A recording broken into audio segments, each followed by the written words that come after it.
Bien, nous sommes particulièrement heureux en tant que Peugeot d'être aujourd'hui au salon d'Alger.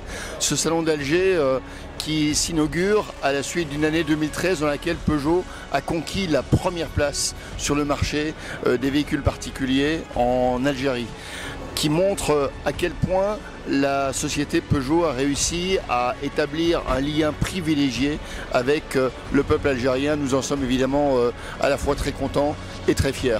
Et puis nous lançons aujourd'hui ici à Alger la nouvelle Peugeot 308 qui a été couronnée du prix de la voiture de l'année européenne en 2014, un prix prestigieux donné par plus de 50 journalistes d'un très grand nombre de médias européens et qui, j'espère, en appelle d'autres demain, pourquoi pas éventuellement en Algérie. Alors, la nouvelle 308, elle porte le même nom que la voiture qu'elle remplace, mais en dehors de ça, absolument tout est nouveau. La plateforme ultra moderne, 140 kg de moins pour plus d'agilité, moins de consommation et en même temps une fantastique robustesse. Robustesse couronnée là également par 5 étoiles dans le protocole sévérisé d'Euro NCAP, les tests consuméristes de crash test en Europe.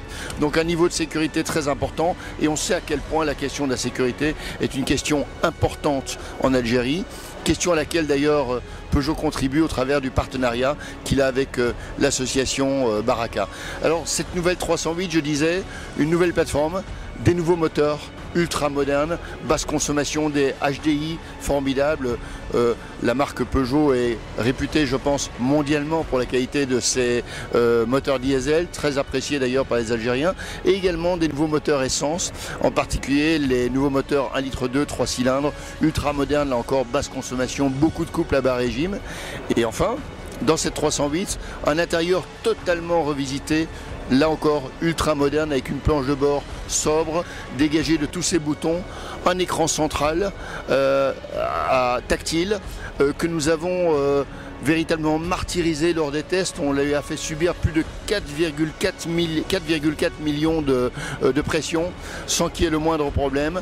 Et donc cet écran central, également le petit volant qui contribue à l'agrément de conduite et puis le combiné tête haute qui permet d'avoir l'ensemble des informations de le champ de vision du conducteur. Donc voilà, c'est ça que nous proposons dans ce salon d'Alger, ainsi qu'une voiture que je pense que vous montrerez à vos téléspectateurs, en l'occurrence l'Onyx, fantastique concept car qui montre tout l'ADN de la marque Peugeot et est véritablement le manifeste de style de la marque Peugeot. Et si vous regardez la 308, vous verrez qu'il y a entre Onyx et la 308 plus qu'une filiation.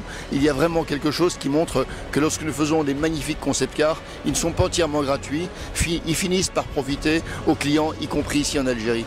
Un dernier mot peut-être, le lancement de cette 308 intervient à peine plus de 6 mois après le lancement principal en Europe, ici en Algérie.